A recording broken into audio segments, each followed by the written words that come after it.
विधानसभा चुनाव की तैयारियां जोरों पर चल रही हैं और हर कोई एडी से चोटी तक का जोर लगा रहा है इन चुनावों में अपनी दावेदारी पेश करने का।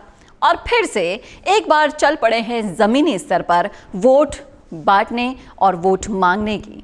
बीजेपी ने भी एक तरफ नई प्लानिंग के साथ गुर्जर वोटों को आकर्षित करने की तैयारी शुरू कर दी है, जिसका ताजा उदाहरण है विजय बैंसला, जो खुलकर अब बीजेपी का समर्थन करते हुए दिखाई दे रहे हैं। तो क्या इस बार गुर्जर समाज दो धड़ों में बट जाएगा? किसका देगा साथ, विजय बैंसला या फिर सचिन पायलट? करेंगे इसी मुद्दे पर चर्चा इस वीडियो में, इसलिए इस वीडियो को आखिर तक जरूर देखिएगा। नमस्कार, मैं हूं चेतना शर्मा और आप देखना शुरू कर चुके हैं राजस्थान संवाद। तो समाज के सबसे बड़े वोट बैंक को अपने पाले में लाने की तैयारियां शुरू कर दी गई हैं। बीजेपी ने भी अपनी प्लानिंग को अंजाम देना शुरू कर दिया है और आप देख सकते हैं इसका ताज़ा एग्जाम्पल विजय बैंसला के रूप में।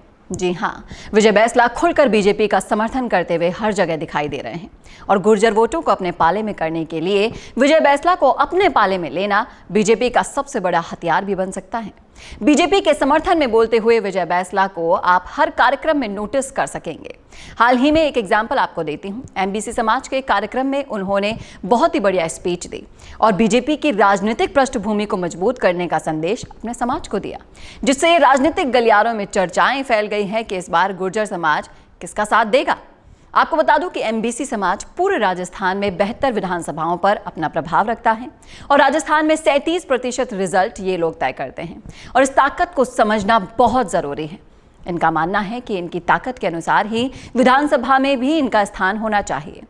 आपको बता दूं कि इन 72 विधानसभाओं में 12 लोकसभा सीटें भी आती हैं, जिस पर जीत का फैसला यही लोग करते हैं और इनका मानना है कि कम से कम 2 लोकसभा सीटें तो इनको भी मिलनी चाहिए।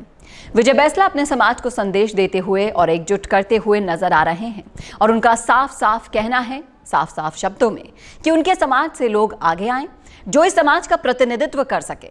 बैंसला के बयान में एक और बात सामने आई जब उन्होंने कह दिया कि बीजेपी का कमल खिलेगा और इतना बड़ा खिलेगा जिसकी उम्मीद कभी किसी ने नहीं की होगी। और उन्होंने सबके सामने अपनी गलती तक मान ली और साफ साफ शब्दों में कांग्रेस सरकार को टारगेट करते हुए कह दिया कि हमने जो पिछली बार गलती की थी वो इस बार नहीं दोहराएंगे, क्योंकि उस गलती की सजा के कारण ही हमें इतना संघर्ष करना पड़ रहा है। हमारी आवाज़ कोई नहीं सुनता है।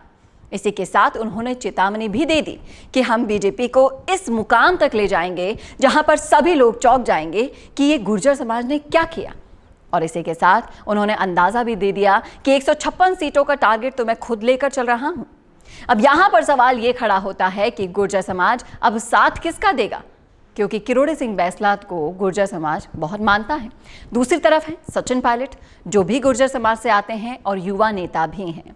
सवाल ये भी उठना लाजमी है कि गुर्जर समाज के साथ जो धोखाधड़ी हुई उसका जवाब भी गुर्जर समाज आने वाले चुनाव में देगा तो जरूर, लेकिन समाज ही 2 धड़ों में बट जाएगा तो फिर कैसे ये किसी को जवाब देगा? इसके लिए जरूरी है कि अपने आदर्शों को समझे, अपने आइडल को समझे, कौन सच में उनके लिए काम कर रहा है उसका हिसाब किताब रखें। क्योंकि कर्नल किरोड़ी सिंह बैंसला की बात करें तो वो तो ऐसी शख्सियत थे जिनके एक इशारे पर रेलवे की पटरियां जाम हो जाया करती थी। उन्होंने अपना पूरा जीवन गुर्जर समाज के लिए, उनके उत्थान के लिए लगा डाला और अब कमान संभाली है विजय बैंसला ने। दूसरी तरफ से सचिन पायलट, जिन्होंने भी अपनी बात रखने के लिए अपनी सरकार के खिलाफ आवाज तो उठाई, लेकिन उनके साथ हुई धोखाधड़ी से भी जनता, खास करके गुर्जर समाज में भारी रोष व्याप्त है। अब देखना दिलचस्प होगा कि इस समाज का विश्वास किसके हाथ आता है। बीजेपी, जो विजय बैंसला को अपनी तरफ करके इस समाज का विश्वास हासिल करना चाहती है, या फिर कांग्रेस, जो सचिन पायलट को अब जाकर तवज्जो देने लगी है जिससे गुर्जर समाज की नाराजगी को दूर किया जा सके। आपकी क्या राय है, आपका क्या सोचना है, कमेंट बॉक्स में जरूर शेयर कीजिएगा। अगर आप भी समाज से आते हैं तो आप भी चर्चाएं करते होंगे दिन रात, तो क्या सोच रहे हैं, आपकी क्या राय है, क्या चौपालों पर चर्चा चल रही है, सब कुछ शेयर कर दीजिए हमारे साथ। हम आपकी आवाज़ पहुंचाएंगे, आवाज़ बनकर आपके सामने आते हैं। इसीलिए राजस्थान संवाद के वीडियोज़ को ज़्यादा से ज़्यादा शेयर कीजिए। सब्सक्राइब नहीं किया है तो कर दीजिए। वीडियो देखने के लिए बहुत बहुत शुक्रिया। शर्म आती है मुझे ये कहने में कि मैं राजस्थान में हूँ। छोटी छोटी बच्चियों को, महिलाओं को, इवन की वृद्धाओं को भी नहीं छोड़ा जाता। एसएमएस के सामने एसएमएस के कर्मचारी 8 महीने की प्रसूता के साथ रेप करते हैं और उसको घी ऑफर करते हैं।